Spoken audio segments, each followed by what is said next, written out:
Sahabat GKI Kendung Indah yang dikasihi Tuhan Yesus Kristus, kembali kita berjumpa dalam Sapa Malam Gembala di hari ini, di malam hari ini, edisi Jumat 4 September 2020, dan kita sudah mengawali dengan menyanyikan Kidung Jemaat 119, yang berarti kita sudah memasuki episode yang ke-119.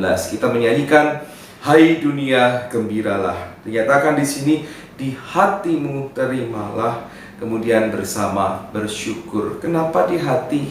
Ya, menerima Yesus bukan hanya di mulut, aku terima Yesus, aku percaya Yesus, tetapi ternyata hatinya tidak menerima Yesus, sehingga yang ada adalah ketakutan, kecemasan, dan ya hanya Kristen sebatas di mulut, sebatas di KTP, bukan di dalam seluruh kehidupan. Karena itu mari kita mengingat Tuhan Yesus hadir dalam hati kita, tinggal dalam hati kita. Dan bersama-sama kita bersyukur karena kita diberikan kesempatan untuk selalu mendengarkan apa yang hendak dinyatakan Tuhan dalam kehidupan kita, termasuk pada malam hari ini melalui firman Tuhan yang akan kita dengarkan. Mari bersama-sama kita mempersiapkan diri. Terpujilah Tuhan yang memelihara kehidupan kami. Engkau kiranya memberkati kami, sehingga firman Tuhan yang sebentar akan kami dengar menjadi firman kebenaran yang menghidupi seluruh kehidupan kami, sehingga iman kami bukan hanya di mulut, tetapi di dalam hati dan di seluruh hidup kami. Di dalam Tuhan Yesus Kristus kami berserah diri. Amin. Mari bersama-sama kita membaca firman Tuhan pada malam hari ini dari Keluaran pasal 12 ayat 43 sampai dengan 51. Lembaga Alkitab memberikan judul di sini ketetapan lebih lanjut mengenai Paskah. Sedangkan yang menjadi tema kita adalah sunat sebagai syarat memakan hidangan Paskah. Demikian firman Tuhan. Berfirmanlah Tuhan kepada Musa dan Harun, inilah ketetapan mengenai Paskah. Tidak seorang pun dari bangsa asing boleh makannya. Seorang budak pelian barulah boleh memakannya setelah engkau menyunat dia. Orang pendatang dan orang upahan tidak boleh memakannya. Paskah itu harus dimakan dalam satu rumah juga. Tidak boleh kau bawa sedikit pun dari daging itu keluar rumah.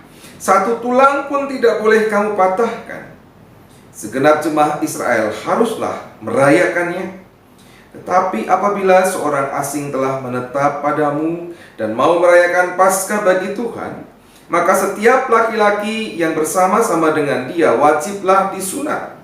Barulah ia boleh mendekat untuk merayakannya. Ia akan dianggap sebagai orang asli. Tetapi tidak seorang pun yang tidak bersunat boleh memakannya. Satu hukum saja akan berlaku untuk orang asli dan untuk orang asing yang menetap di tengah-tengah kamu. Seluruh orang Israel berbuat demikian seperti yang diperintahkan Tuhan kepada Musa dan Harun. Demikianlah diperbuat mereka. Dan tepat pada hari itu juga Tuhan membawa orang Israel keluar dari tanah Mesir menurut pasukan mereka. Demikianlah firman Tuhan. Yang berbahagialah mereka yang setia mendengarkan firman Tuhan dan yang memeliharanya di dalam kehidupan hari lepas hari. Sahabat GKI Kendung Indah yang dikasihi Tuhan Yesus Kristus, saya ingat dalam sebuah ibadah minggu di mana kita mengikuti, ya kalau tidak salah, ibadah di GKI Karangsaru, karena waktu itu saya harus karantina, dan kemudian kepada kita ditawarkan untuk beribadah secara daring dengan mengikuti ibadah di Karangsaru, di mana pendetanya berbicara juga tentang orang kita dan bukan orang kita. Nah, Alkitab tadi berbicara tentang orang asli dan orang asing. Mirip-mirip. Nah, mari kita perhatikan perenungan kita pada malam hari ini. Dalam ritual perayaan Paskah yang pertama, ditetapkan hidangan Paskah berupa daging anak domba atau daging anak kambing jantan yang dipanggang utuh. Kemudian juga menikmati roti tidak beragi dan sayur pahit, meskipun dikatakan itu adalah perayaan yang berbeda, tetapi kemudian dijadikan satu paket begitu ya. Nah, setiap tahun hal ini harus dirayakan.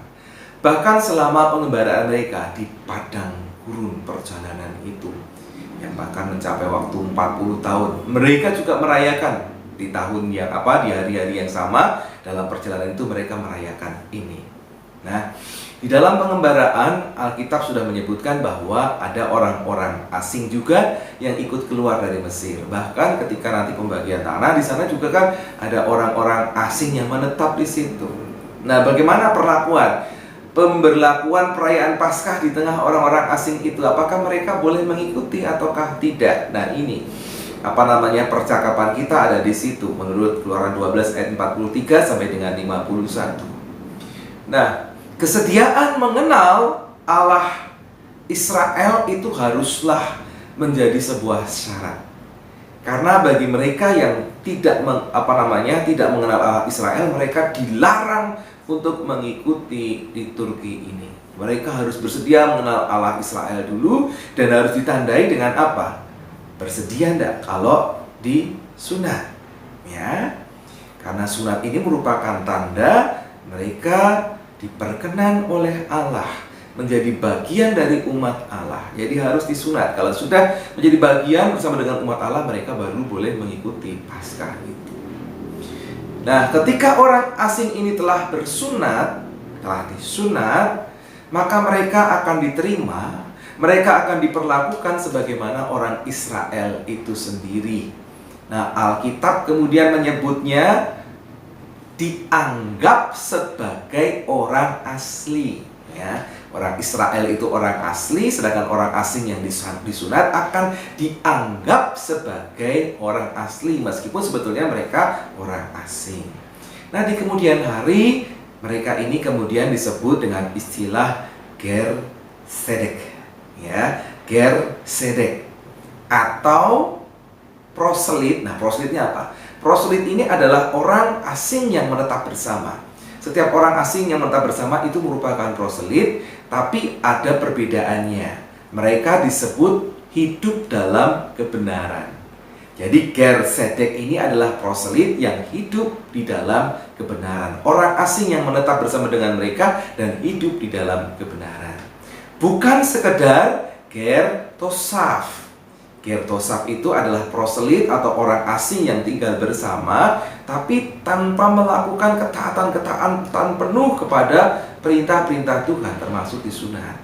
Jadi asal mereka baik kepada orang Israel, menerima orang Israel itu dengan baik, kemudian mengizinkan orang Israel itu bertata ibadah sebagaimana biasanya, tanpa mereka harus mengikuti, maka ini mereka disebut sebagai ger tosaf. Orang yang bisa menerima orang Israel tetapi tidak perlu menaati kebenaran-kebenaran yang diperintahkan oleh Tuhan. Nah, yang boleh adalah ger sedek, orang-orang asing yang menetap bersama tapi hidup dalam kebenaran karena mengikuti perintah-perintah Tuhan secara penuh, ya. Nah, apa sih hubungannya dengan kita? Ibu bapak saudara, kita tidak perlu jadi ger sosaf apalagi ger sedek. Tidak perlu. Kita tidak perlu harus dianggap sebagai orang asli Yahudi. Tidak perlu. Kita sungguh bersyukur bahwa di dalam Tuhan Yesus Kristus maka kita punya keselamatan yang sama dengan orang-orang Israel, dengan orang-orang Yahudi. Tetapi kita tidak diperhitungkan dengan masalah sunat itu. Karena keselamatan kita bukan terletak pada sunat lahiriah, di mana para lelakinya kulit hartanya dipotong, ya. Meskipun saya bersunat, tetapi itu tidak menjadikan saya sebagai orang yang dianggap asli di sana. Karena ada banyak peraturan-peraturan Israel, pastinya tidak saya lakukan, ya. Nah, bersyukurnya walaupun tidak perlu melakukan aturan-aturan Israel itu, kita bisa diterima oleh Tuhan, diberikan keselamatan karena sunat kita adalah sunat di dalam hati. Sunat dalam hati yang kemudian kita serahkan kepada Tuhan Yesus Kristus. Bayangkan kalau saudara menjadi orang yang dianggap asli oleh orang Yahudi. Wow, berat aturan-aturannya. Dan belum tentu saudara menerima keselamatan kalau hati saudara tidak bersama dengan Tuhan. Nah, karena itu syukurilah status saudara saat ini.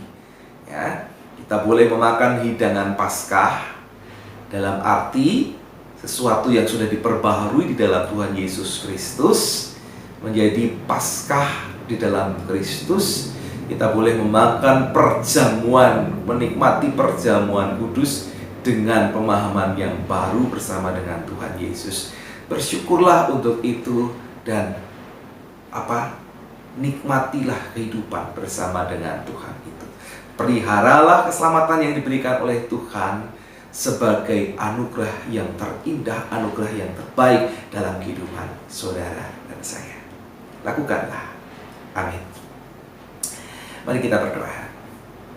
Kami bersyukur ya Tuhan, meskipun kami terlahir bukan sebagai orang Israel, bukan orang Yahudi, meskipun kami tidak perlu melakukan aturan-aturan yang ketat sebagaimana di dalam Taurat, ya, bukan hanya aturan 10 hukum Taurat, tetapi aturan-aturan yang lain yang begitu pelik, begitu jelimet kata orang Jawa. Kami tidak perlu melakukan itu. Kami bersyukur karena meskipun tidak melakukan itu, kami tetap diterima oleh Allah Bapa di surga. Karena kami mempercayakan diri kami kepada Tuhan Yesus Kristus. Sunat kami bukan sunat lahiriah, tetapi sunat hati. Hati yang dikuduskan oleh pengorbanan Sang Kristus. Oleh ketaatan dan kesetiaan kami untuk melakukan teladan kasih Kristus. Karena itu ya Tuhan, Engkau memelihara kami, menguduskan kami, melingkupi kami, sehingga kami tetap menjadi anak-anak-Mu yang setia, yang di dalam Tuhan Yesus Kristus dilayakkan untuk menerima kerajaan surga. Tolong kami untuk menjaga iman itu, dan tetap bersyukur atas anugerah-Mu di dalam Tuhan Yesus Kristus. Amin. Mari bersama-sama kita mengakhiri dengan syukur ibadah malam kita, Sapa Malam Gembala pada malam hari ini. Kita menyanyikan Kidung Jemaat 119, kali ini bait yang ketiga dan yang keempat.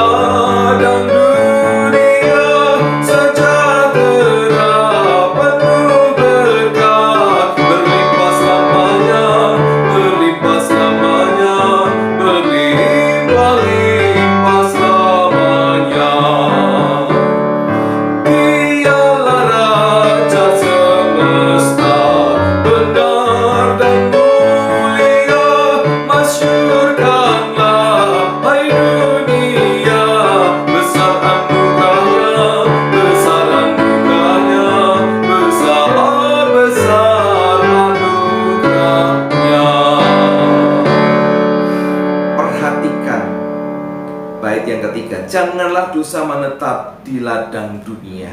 Janganlah dosa menetap di ladang hati kita pula.